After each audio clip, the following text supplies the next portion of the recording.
How about now, guys? This will serve as an introduction to a whole series of lessons that I want to preach from the book of Philippians.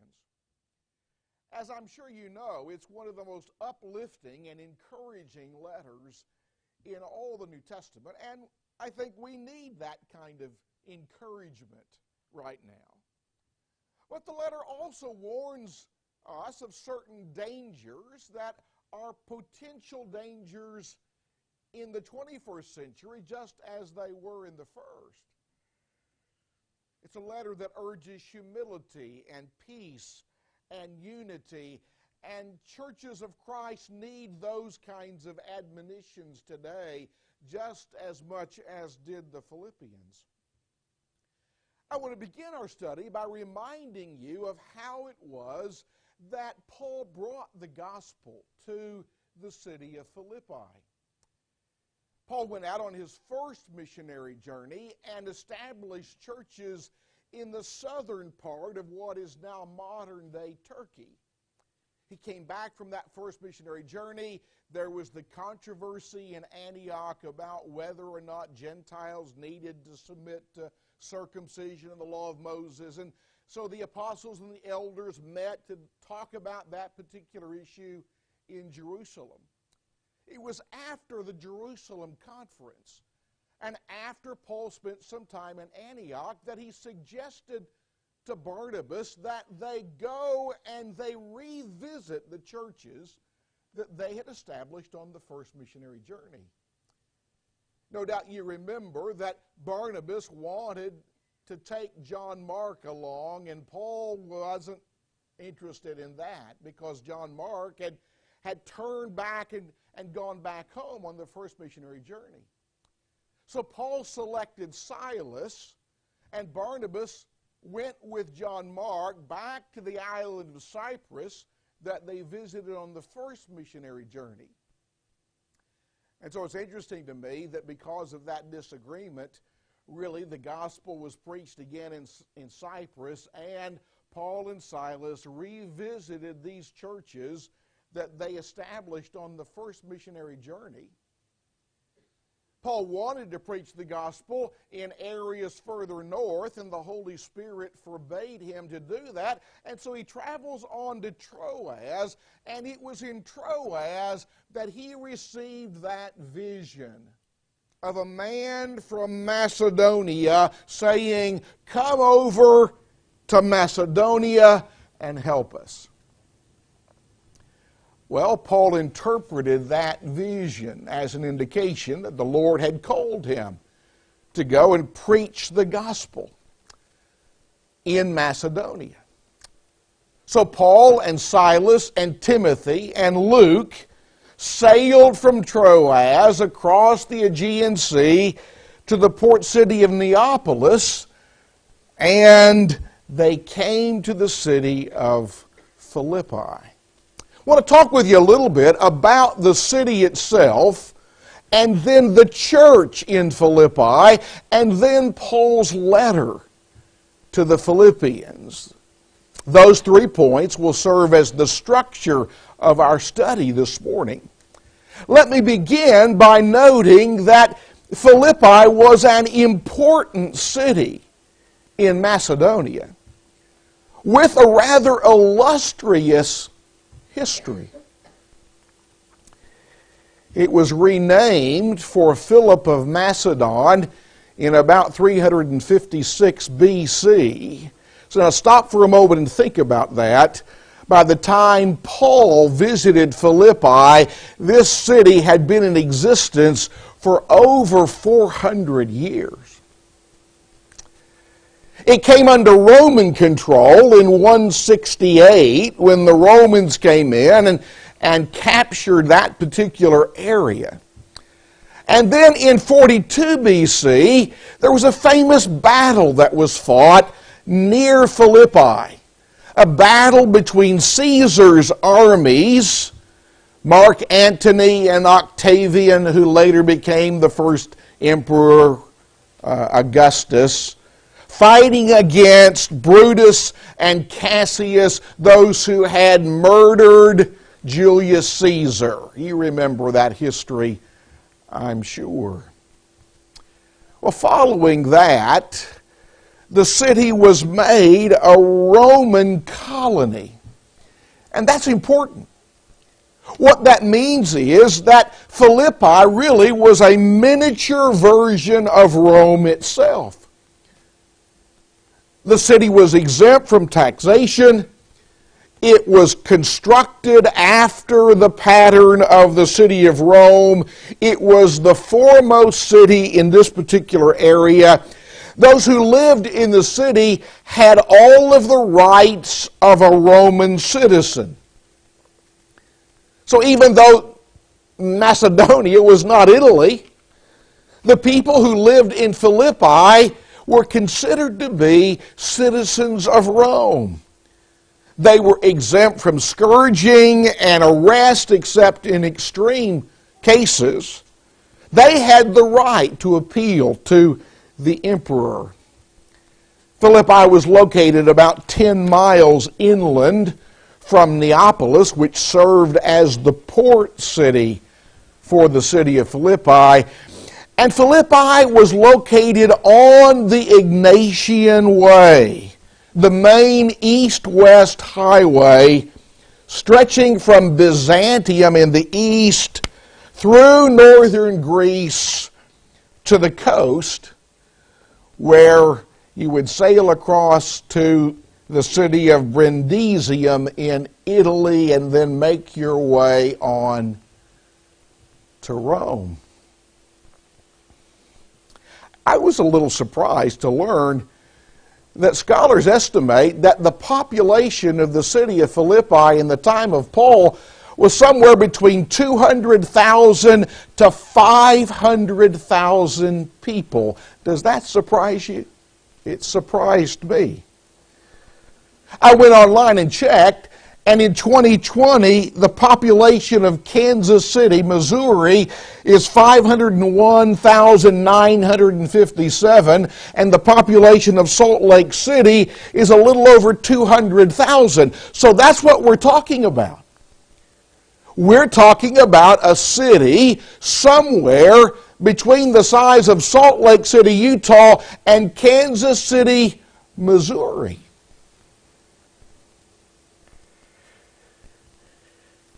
The city was inhabited by veterans, Roman soldiers who retired and were settled there. The city was inhabited by Greeks and Macedonians and foreigners. There were some Jews in the city, and it was a wealthy city because there were gold mines in the area, and the soil around Philippi was very fertile. And they had their false religion. There were cults worshiping the Roman emperors. And they had their temples to Greek gods like Zeus and Apollo and Dionysius and Artemis.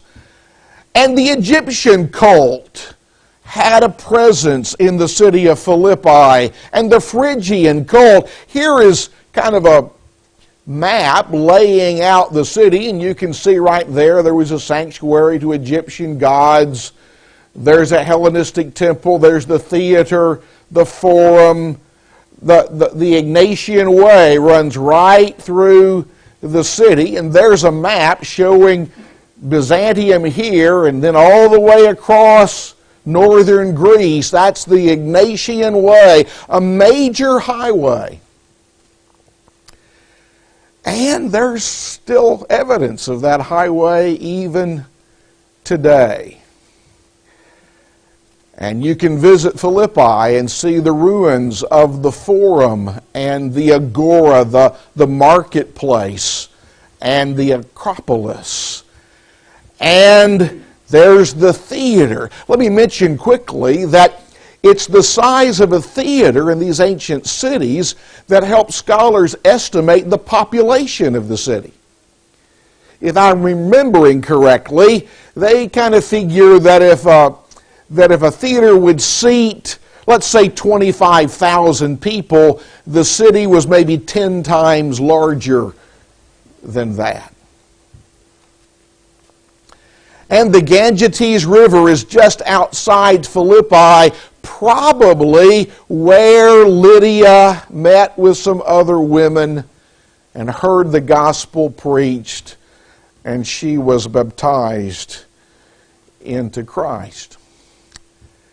And so we read about Paul's visit to Philippi in Acts chapter 16. And he went out by the riverside and he preached the gospel to a group of women. And as you well know, Lydia and her household responded to the gospel. Later on, there was a demon-possessed girl that was following Paul and his companions around, and they just kind of got on Paul's nerves, and so he cast out the demon. Well, this slave girl's handlers didn't like that because Paul was getting into their pocketbook. And so they falsely accused Paul and Silas and dragged them before the courts. They were severely beaten. They were thrown into prison. And you remember the story, don't you? There was this earthquake that came and all the chains were loosed and the Philippian jailer was about to take his life, and Paul cried out, "Do yourself no harm, we're all here." And he asked that immortal question, "Sirs, what must I do to be saved?" And they taught him the gospel, and the jailer and his household were baptized into Christ. And folks, that was the beginning of the church in Philippi. And the book of Philippians mentions a fellow by the name of Epaphroditus, and Euodia, and Syntyche, and Clement, and no doubt there were others making up one of the best churches that we read about in the New Testament. And so Paul first visited Philippi on his second missionary journey. He will visit this area 3 more times. He visits Macedonia on his third missionary journey. Then he goes down into Achaia, visits Corinth, and he changes his plans because he was planning to sail back to Jerusalem from there, but he changes his plans and he revisits Macedonia on that third missionary journey.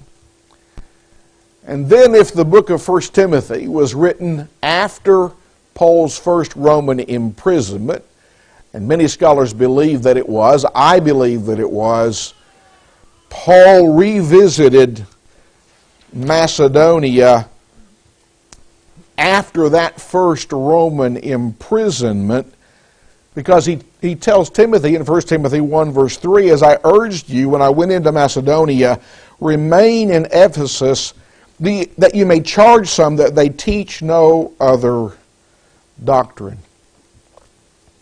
Paul also had contact with the saints in Philippi through messengers that he would send to them and they would send back to him. And we read about that kind of thing happening several times in the book of Philippians, and I can't take the time to go into all of that here. But as I mentioned a moment ago, Paul revisits Macedonia on the third missionary journey. He comes down to Corinth. He goes back up to Philippi.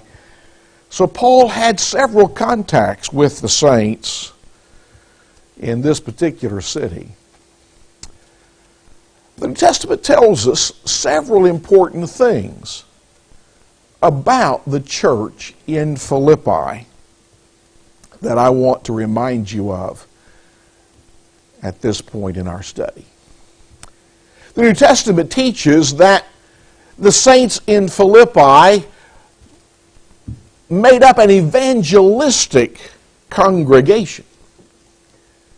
I say that because on multiple occasions they financially supported the Apostle Paul as he went elsewhere preaching the gospel. Paul tells us in Philippians 4 and verse 16, "For even in Thessalonica you sent aid once and again, for my necessities. So when Paul left Philippi on the second missionary journey, he then went to Thessalonica and he went to Berea, and he's telling us here that when he went to Thessalonica, the saints in Philippi sent him funds to help support him as he preached the gospel in that city. And then when he went on down to Corinth, they sent money once again. Paul told the Corinthians in 2 Corinthians chapter 11, verses 8 and 9, I robbed other churches, taking wages from them to minister to you. And when I was present with you and in need, I was a burden to no one. For what I lacked, the brethren who came from Macedonia supplied, and in everything I kept myself from being burdensome to you, and so I will keep myself. And then, when the saints in Philippi learned of Paul's imprisonment in Rome, once again they sent financial support to Paul by way of their messenger Epaphroditus. I think Paul alludes to that in Philippians chapter 1 when he says, beginning in verse 3, I thank my God upon every remembrance of you, always in every prayer of mine, making request for you all with joy for your fellowship in the gospel from the first day until now. And then in chapter 4, he says in verse 17, not that I seek the gift, but I seek the fruit that abounds to your account. Indeed, I have all and abound. I am full, having received from Epaphroditus the things sent from you, a sweet-smelling aroma, an acceptable sacrifice, well-pleasing to God. Now, let me pause for a moment to just point out that when a church financially supports a preacher who proclaims the gospel in another place, it garners fruit credited to its account in the eyes of the Lord.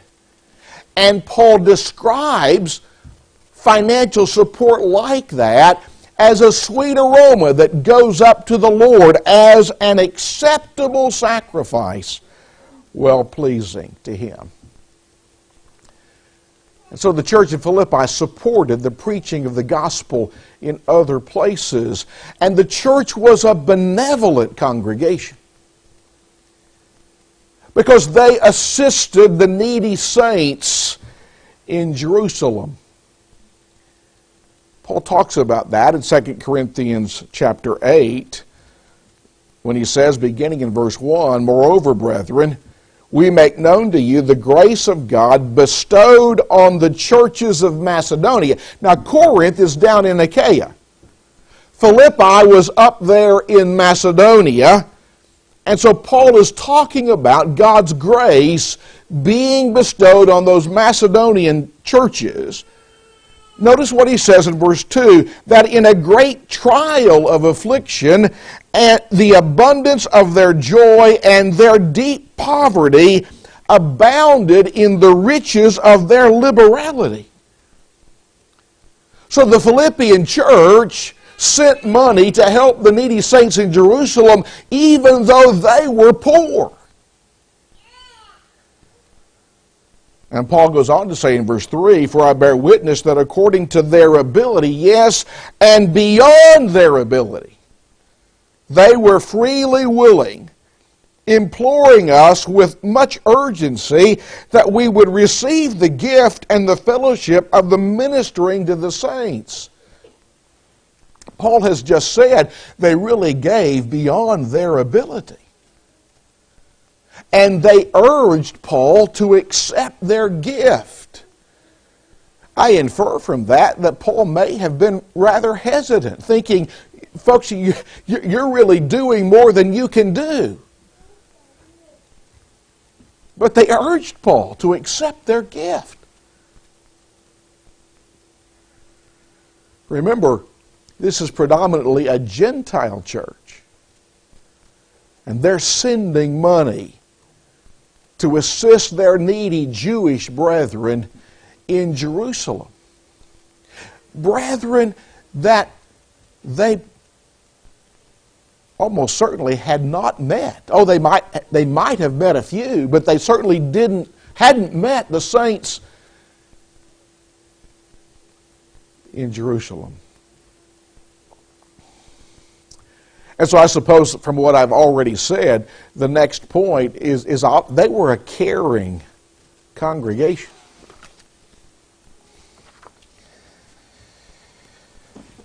They cared about Paul. And they cared about their brethren in Jerusalem.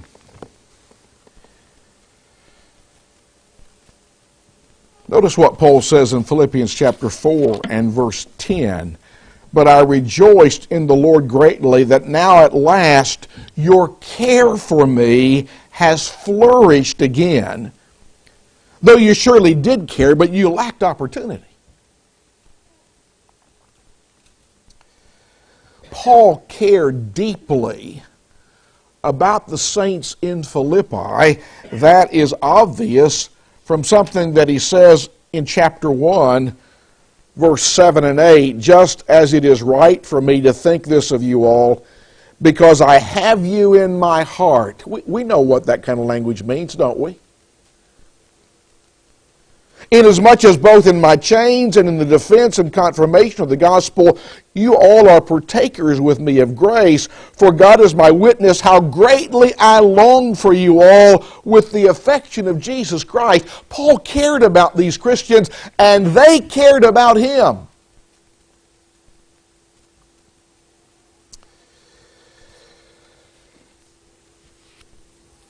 Paul believed that they were praying for him.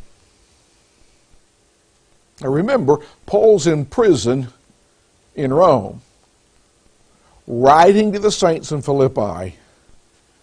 And he says in chapter 1, verse 9, "In this I pray, that your love may abound still more and more in knowledge and all discernment." That's not the verse I wanted to read. It's verse 19. "For I know that this will turn out for my deliverance through your prayer and the supply of the Spirit of Jesus Christ." Paul knew they were praying for him. And then if you look over to chapter 2, notice what Paul says beginning in verse 25. "Yet I considered it necessary to send to you Epaphroditus, my brother, fellow worker and fellow soldier, but your messenger, and the one who ministered to my need." You see, when the saints in Philippi heard about Paul's imprisonment in Rome, they sent Epaphroditus to do whatever he could to help Paul out.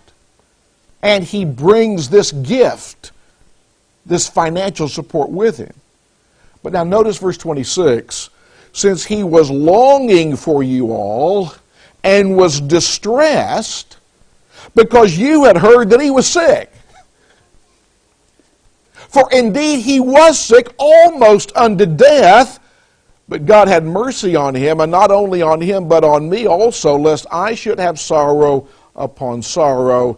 Therefore I send him the more eagerly, that when you see him again you may rejoice, that I may be less sorrowful."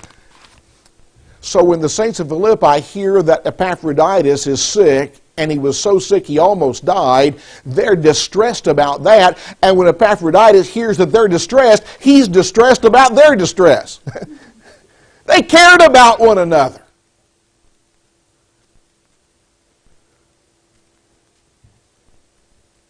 Even though they were separated by hundreds of miles.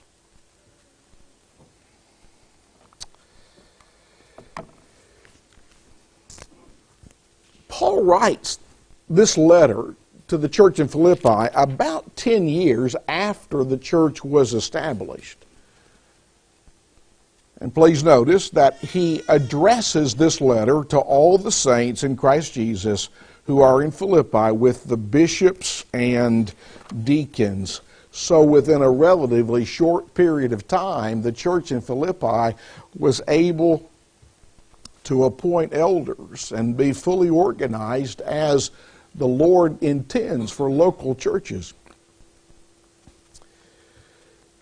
Well, the last thing that I want to say about the church in Philippi this morning is that it was a good church, but it wasn't a perfect church. It was a good church that had some problems.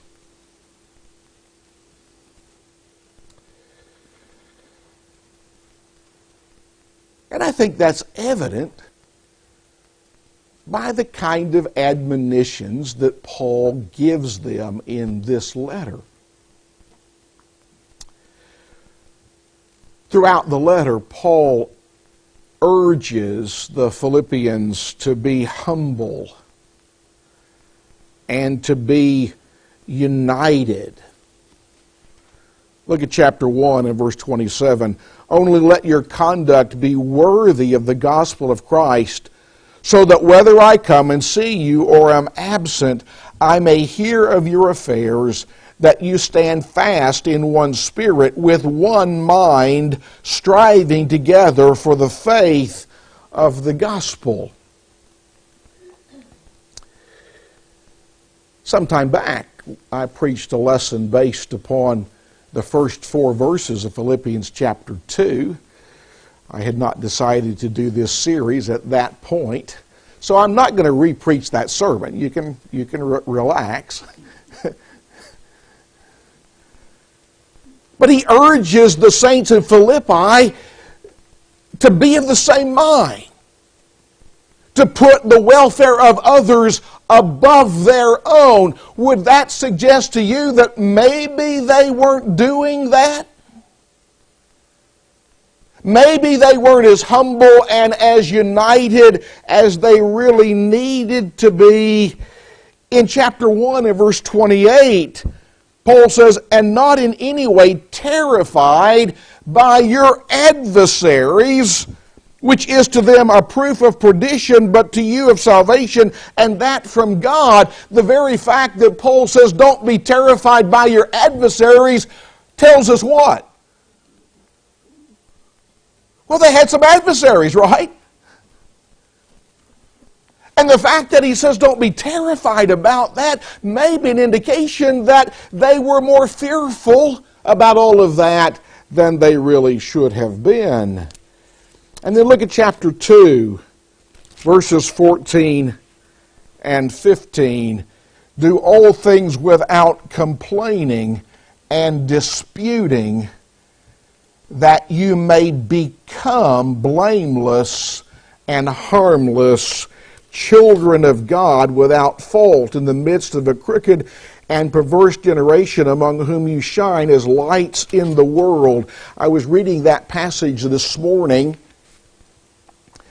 and there was a word that just jumped off the page at me, and it's the word become in verse 15. He says, do all things without complaining and disputing, that you may become blameless. Were they doing some complaining and disputing in Philippi? Sounds like it. You already know, and I don't need to read the passages, that throughout this letter, Paul urges the saints in Philippi to rejoice, to be glad, to be filled with joy. Would that perhaps be an indication that they weren't as joyful as they needed to be? In chapter 3 and verse 2, Paul warns the saints against the Judaizers, and he warns them about the antinomians, those who were just kind of rejecting the idea of law.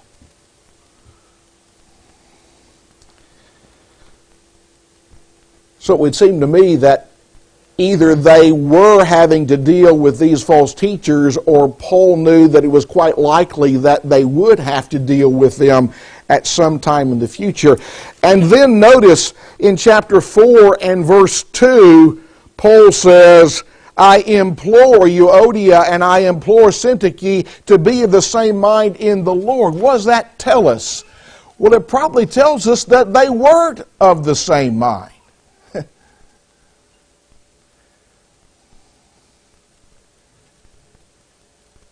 And Paul's urging them to take care of that, to fix whatever it was.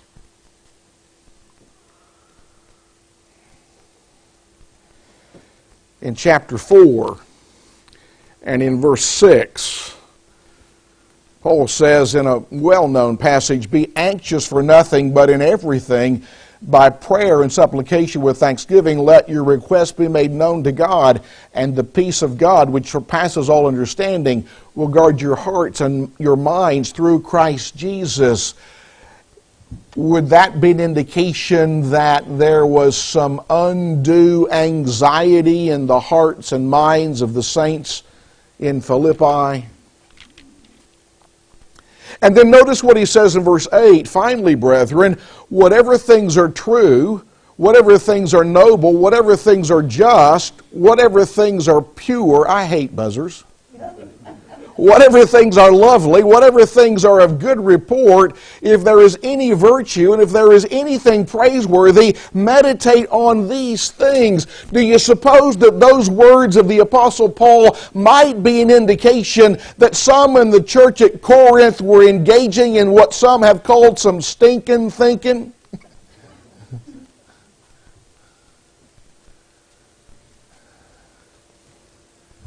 We can do that sometimes, can't we? Now then, let me say it once again. Philippi was a good church. One of the best churches that we read about in the New Testament. But it wasn't a perfect church.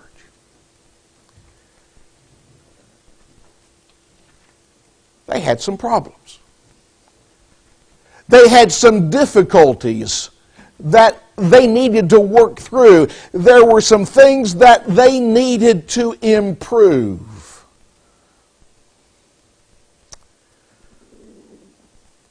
But having said all of that, it was a good church. And Paul had a wonderful relationship with those brethren. Well, the buzzer says I'm out of time. I hope that this will serve as a helpful introduction